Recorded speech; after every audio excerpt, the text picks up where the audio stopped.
Hey there, it's Olivia-Savannah here from Olivia's Catastrophe, and welcome to day 1 of my 30 books in 30 days reading challenge. I'm so excited to get started. I've been anticipating this for ages, but now I'm here to start going. So this morning I've already filmed my wrap up, which is why I look nicer than I will do for the rest of this vlog series. I just wanted to say I've already started reading, but I read my chapter for today of War and Peace, which I'll be reading every day, but I won't really mention in this vlog because this book doesn't count as I'm not going to finish it this month and I didn't start it this month.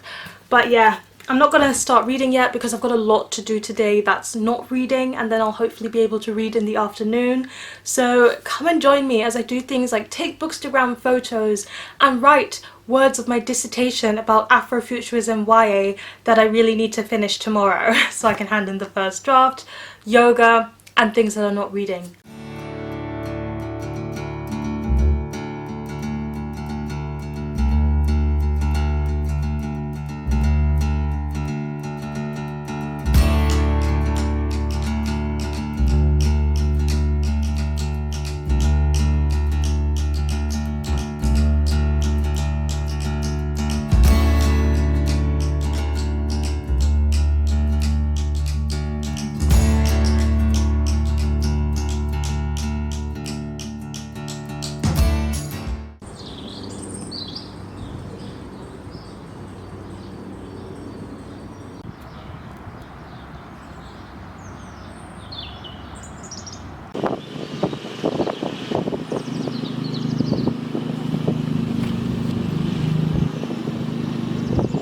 It's been sunny these past few days over here, so I really enjoy reading outside. It's actually my favourite place to read. But I read The Yellow Wallpaper by Perkins Gilman, and this little black classic also has within it a short story called The Rocking Chair and a short story called Old Waters. So while I was rereading The Yellow Wallpaper, I got to read the other two stories for the first time. And what I'll say about the first two stories, The Rocking Chair and The Yellow Wallpaper, they both have to do with a haunting atmosphere kind of feel, with a female ghostly sort of character, creepy gothic horror vibes, and one distinct symbol that is the centerpiece of this story, for example the wallpaper or the rocking chair, and the relationship between certain characters changes. So for example in the yellow wallpaper you've got a husband and wife, and then in the rocking chair you've got two friends, and I really loved both of those stories. I think they are incredibly well written. It does the creepiness well, they're short and to the point, but they've got strong imagery and they've got a strong message and you can analyze them. I've read The Yellow Wallpaper 3 times now, this was my 4th time. Still fantastic, and I really liked The Rocking Chair. I could see some similarities in what she was doing with those stories. But then I read Old Waters, which is very different from the other two. It's really about a man who can't take rejection, but the ending was slightly unexpected. It was the shortest story, but it was still unexpected and it made me laugh out loud. So credit to Perkins Gilman for that. And my first book that I read for this challenge, I will rate 5 stars. It's very short. But while I was out there, because I was reading for 2 hours, I also read the first 3 chapters of Beloved by Morrison, and this is a buddy read that I'm doing with Lena from Lena Reads, and I am absolutely impressed with these first 3 chapters. This book is so beautifully and masterfully written. So it's kind of about this runaway slave who lives in a house that is haunted by a dead child, and so the house kind of comes to life and it's got haunting elements going on, but at the same time it's really about this runaway slave who is struggling with the past and she can't see her future because she's so embedded in the past, and it seems like the ghost that's haunting her doesn't want her to move forwards. She's also got a daughter that's alive, and a man has just come back to visit her in the beginning of the story. But everything, it's got such brilliant imagery to start with, it's got such a good build of character, and the way that it's just dipping in and out of time points and time memories in the present day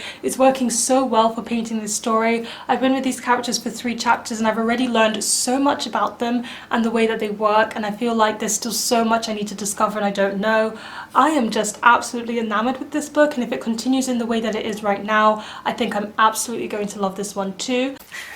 Good morning. So it is day 2 of this challenge. I'm going to be reading A Streetcar Named Desire by Tennessee Williams, which is a play. So this one follows our main character, and she kind of is adrift in the modern world, and she relies on the kindness of other people. So she's going to move to New Orleans to live with her sister Stella, but her ideas of grandeur are being contrasted with that of her husband, who is quite different than the images she's created for New Orleans. And I think that's going to impact her mental health. That's all I know. I'm gonna just start reading.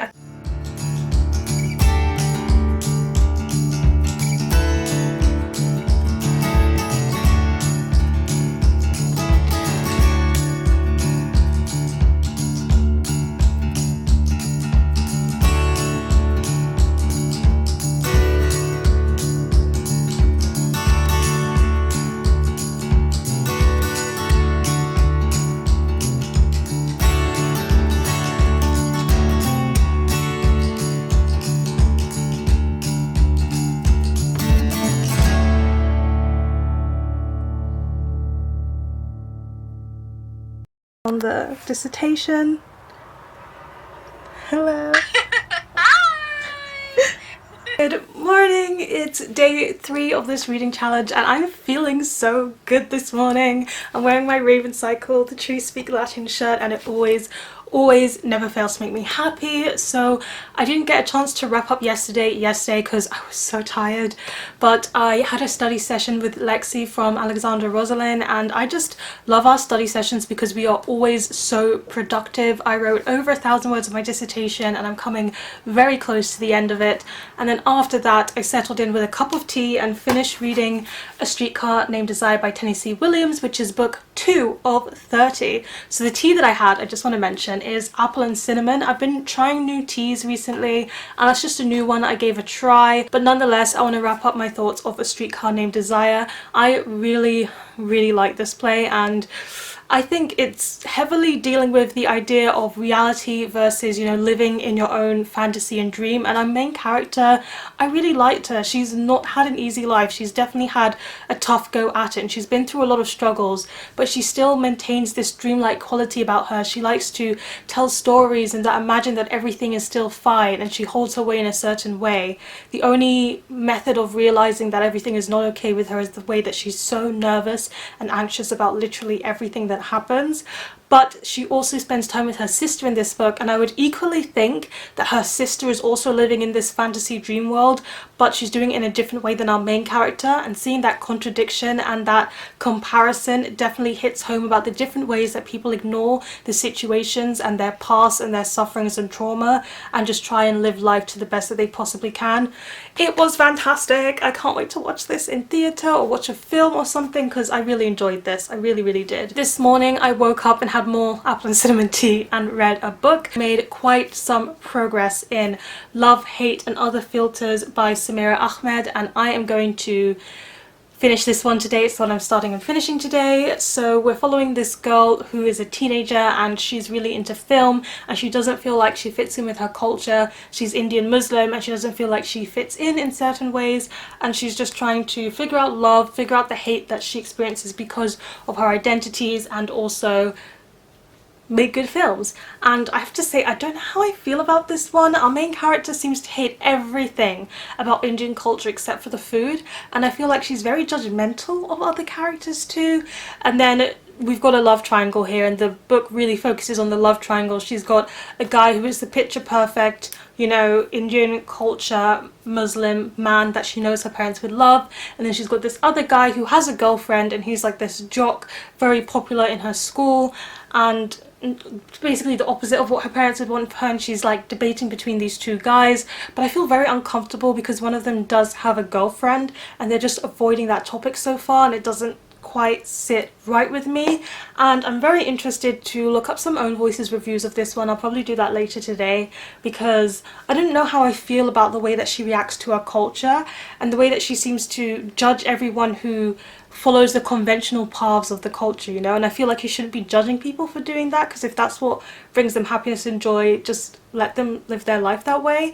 And yeah, I don't know, I feel a bit mixed about this one. And what I didn't tell you was that yesterday it was my parents' birthday. Yes, both of my parents are born on the same day and they are the same age, so they are time twins. And yesterday we just didn't celebrate because they were both working incredibly late and went to sleep as soon as they were done working. But today, Saturday, we have time. We're going to be celebrating and having fun and exchanging gifts and all of that jazz. So I have got some things, because I haven't done cutting out and sticking in ages, but Simone drew these lovely pictures that I'm going to be sticking onto cards for my parents. I'm going to go wrap their presents, and while I wrap their presents, actually, I'm going to be starting another book, because we read a lot of books at the same time here, which is The Confessions by Jessie Burton. And I think this one has to do with 2 different time zones, and a mystery happened in the past between a mother and a writer, and we don't know what happened there, but now we jump to the future where the daughter of this woman goes and meets the writer, so she wants to unpack what happened to her mother in the past. I think that's what it's about. Don't judge me, just glanced at the back. But I'll be listening to the audiobook for this one on script while I wrap the presents and such, just get a bit started in this one. And yeah, I use script. Link down below if you want 60 free days. If you watch this channel, you're probably sick of me saying that, but I feel I need to say it every time I talk about script. So that's what I'm going to be doing this morning. Oh, and my mom and me are going to be making a lovely cooked breakfast with hopefully fried plantain, good bacon, and all of that goodness, which I'm looking forward to. Okay, so I'm back before I've done any of those cool things. I took down my hair, but the thing that I did was look up Own Voices reviews for Love, Hate and Other Filters, and what I found was quite unsettling, and Own Voices reviewers are not too pleased with this book, and that's definitely going to influence how I rate this book. I think I was right to feel a bit iffy with the representation, because the Indian reviews that I saw about Desi culture was that it's full of stereotypes, and it kind of pushes into all of those stereotypes, which you can definitely see with the story. And I feel like at some point, to some extent, that's okay, but it does push really hard on those, and seeing that Own Voices reviewers were not really happy with the way that was done, I can understand. And then I read some of the Muslim reviews, and that's where it really was not rated well at all from Own Voices Muslim reviewers, because the main character is not practicing, which a lot of the reviewers are like, that's okay, that's understandable, but also they mentioned that all of the cases where Muslim culture is kind of included, it's because the main character is complaining about it rather than, you know, enjoying it or like experiencing it or whatever, and I could definitely see that as well. This book is supposed to be, or like it claims it's tackling Islamophobia, but it's actually really mostly just focused on the contemporary romance, and that is all that I've read so far. I've read well over a third of the book. I'm almost halfway, and all we've got is love story, and they mentioned that the Islamophobia tackle happens like right at the end, and it's also just only a little bit, and it doesn't go anywhere near as deep as they want it to, so I can understand why Own Voices reviewers are not happy with this book.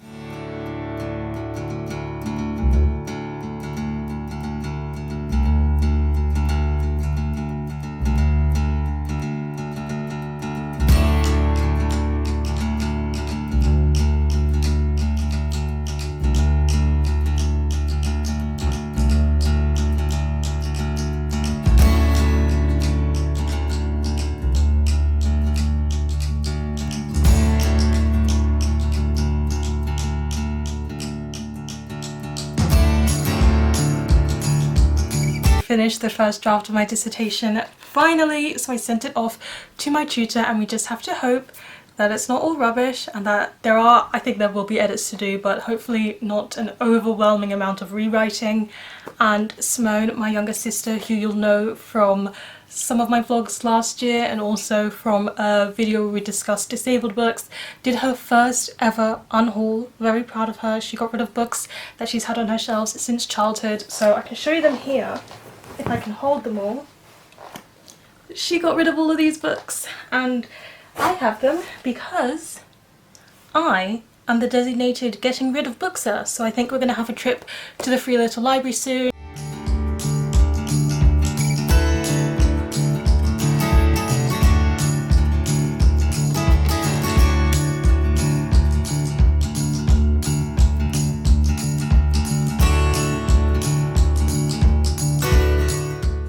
Hello, so I just watched way too much booktube, and by way too much I mean way too much, but I felt like a comment fairy because I went around and commented on all of the videos that I watched while I was posting on Instagram and catching up with Twitter notifications, because while I've been doing my dissertation I've been a bit absent from social media and I'm trying to get back into it now that I finished today. But I also read my 3 chapters of Beloved that I didn't do yesterday while I was trying to finish my dissertation, and it's still fantastic. And now the rest of the evening is dedicated to celebrating my parents' birthday. My mum and dad are out picking up the Indian takeout right now. I'm tasked with setting the table, so that's what I'm going to do. I'm going to eat some good food, and then we've got presents, and then we're going to watch a film. I don't think we've settled on what we're going to watch yet.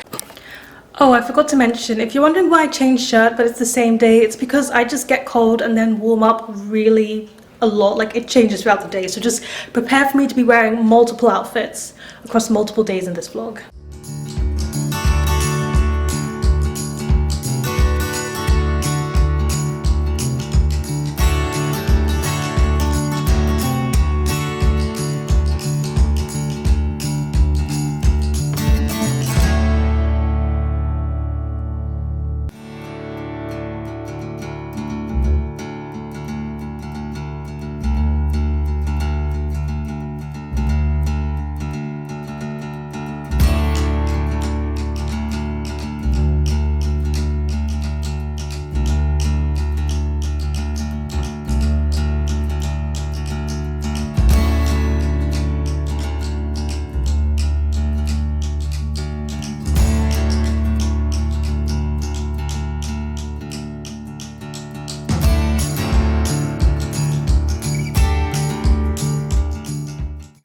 Happy Easter Sunday morning. So we just woke up, me and my mum, and went on an early morning walk down to the Free Little Library where we donated half of the books that my younger sister got rid of, and oh, I am so hungry. So I'm gonna eat some breakfast and then I plan to read the rest of Love, Hate and Other Filters because I didn't finish it yesterday. I was having too much fun with my parents.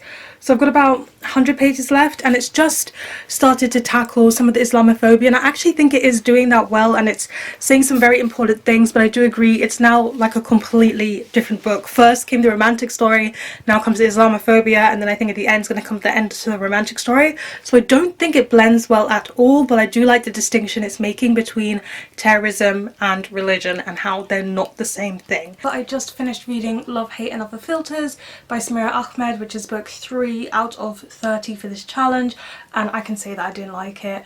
I was turning around my opinion towards this one a bit towards the end because it was doing some things that were pretty good. It was discussing the Islamophobia in a way that I thought was interesting, and the situation with her parents was interesting, but then the book just ended and that epilogue happened and then tried to wrap things up in like 3 seconds flat, and I was like, that's not the ending this book needs. So I was disappointed in the ending. I was disappointed in the first half of this one. The only good thing I would really pull from this book is the Islamophobia discussion.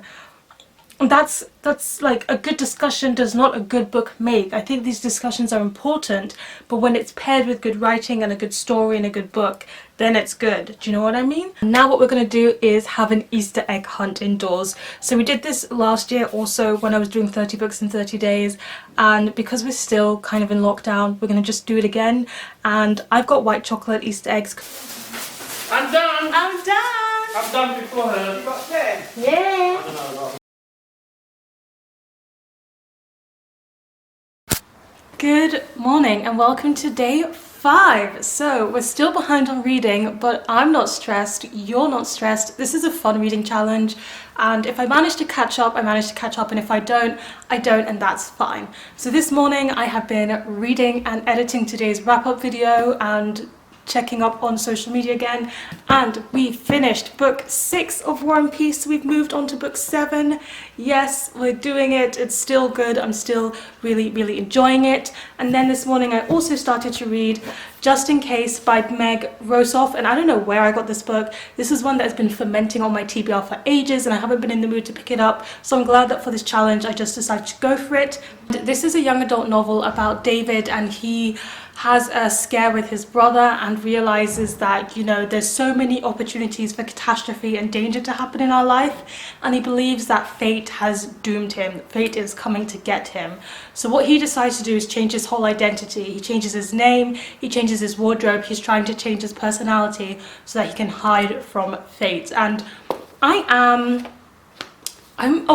a way in, like I'm approaching the halfway mark, and all I can say is that this book is so strange, it is weird, and I'm just gonna sit here and read this book because we got my mum a new blender for her birthday present, and she just made a cranberry, pineapple, mango smoothie with banana in it too, and it is the best thing ever. It's also got Greek yogurt in it, and it is the best. It is absolutely delicious. One of the best smoothies we've made in a long while. So I'm gonna drink this and read this.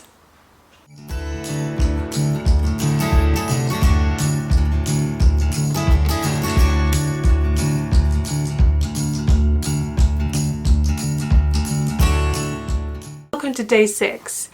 Do you ever feel like a plastic bag blowing in the wind? Because that is how I felt yesterday, which is why I didn't really do much of anything. I mostly did the workout, moved around my writing session, didn't do much reading, took a nap. Oh, and I did something else. Hang on. I got a brand new laptop, which totally ate into my savings, but I'm very happy.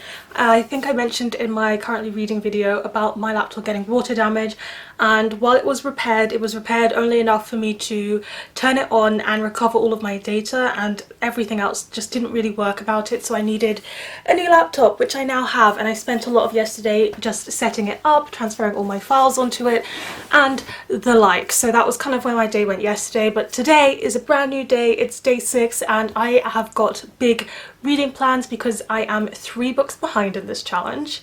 We won't talk about it, but I'm planning to do a lot of reading, and I've got my writing session, and then I can hand in my assignment today. So let's do it and see how it goes. Also, the weather has been whack. Like yesterday, within 20 minutes, it hailed, snowed, and was incredibly sunny. And it just switches between those 3, and it rains, and now it's sunny, but it's gonna snow in an hour. Climate change.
Dinner time. We are going to be fancy and make watercress and goat's cheese pasta.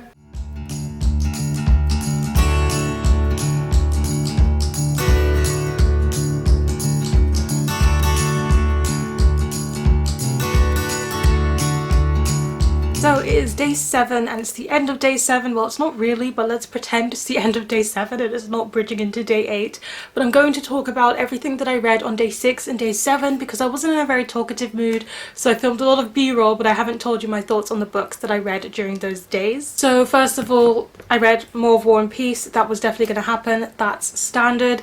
Then I also read a lot of Beloved with Lena, and now we've only got 100 pages left to go. We're on part 2, and this book has flown so quickly. Do not be surprised if this makes it onto my favorites of 2021 list because I am absolutely head over heels adoring this book. And then I also finished 3 books, which means I'm adding to my count of books that I've finished for this challenge. Number 4 was The Boy, the Mole, the Fox and the Horse by Charlie Mackesy, and this one, Mary from Merry Among Stories described it as a warm hug, and I think she hit it on the nail. It's a picture book, so there's lots of beautiful illustrations that I already showed you, but but it's also got some lovely, just warm-hearted quotes. You could read this from start to finish, or you could just jump in and just read random pages.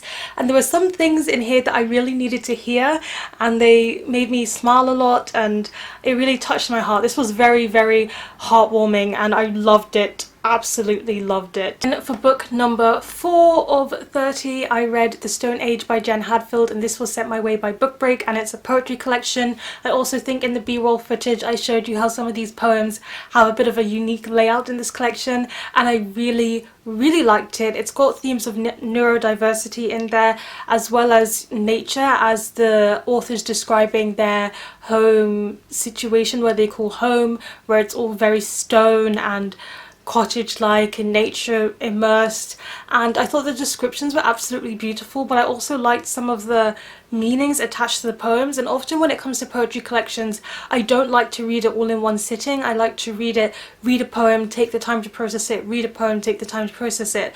But I feel like with this collection, it's kind of made to be read all in one sitting, and you just fly through them and you get such a vivid image of the place where the author's writing these poems, but also a vivid image of what their life is like, what their thought process is like. So I really enjoyed reading this collection, and I really loved the snippets that were in the unique format. I think they were very good. The only thing is that a lot of these poems finish on dashes, which makes them feel incomplete, which makes me want more. And I get that that's the point, but at the same time it's not particularly my own preference in poetry, but that's a personal thing. Really enjoyed this collection. And then to put me on the total of 6 out of 30, the 6th book that I read is Just in Case by Meg Rosoff, and I've talked about this one a little bit already, but I mentioned how it's very strange, and that's all I can really say. This book remains strange. I don't know how I feel about the ending. I feel like the ending was a bit abrupt, a bit too open. It just didn't feel as resolved as I wanted it to feel. And I don't know, this book was just so random and had so many random things happening in it.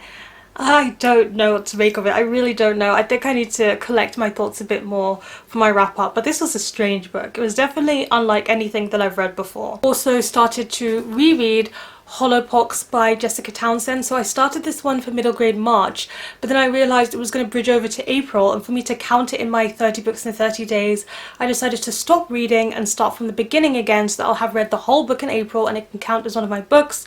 So I've reread the first 40 pages and I read a bit more, so I'm now like about 60 pages into the book, but I don't really have anything to add. I'm going to continue reading this in the next vlog that you'll see. The first week of 30 books in 30 days is done, and I'm sitting on 6 out of 30 books when I should be at 7, but I'm not too fussed because I'm so far into Beloved by Toni Morrison, and I think that's gonna just balance things out. But I'm going slow and steady with that book with Lena, and yes, that is it. Thank you for joining me on the first week. What is the book that you started your reading month with in the month of April? Please let me know in the comment section down below. Give this video a thumbs up if you enjoyed it. Hit the subscribe button if you want to see more, and don't forget to hit that notification bell to be updated every time I have a new video. And you know what they say, onwards and upwards. Excelsior!